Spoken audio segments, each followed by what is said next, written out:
แพทองธารผ่านฉลุยอภิปรายไม่ไว้วางใจ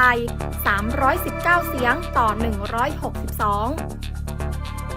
ที่สภาผู้แทนราษฎรมีการลงมติอภิปรายไม่ไว้วางใจนายกรัฐมนตรีโดยนางสาวแพทองธารชินวัตรได้รับเสียงสนับสนุน319เสียงต่อ162จากผู้เข้าร่วมทั้งหมด487คนโดยมีการงดออกเสียง7คนส่งผลให้เธอผ่านการอภิปรายไม่ไว้วางใจครั้งแรกอย่างท่วมท้นโดยหลังการโหวตเสร็จสิ้นนายกรัฐมนตรีลุกขึ้นไหว้ขอบคุณสสพรรคร่วมรัฐบาลที่ลงคะแนนให้โดยไม่แตกแถว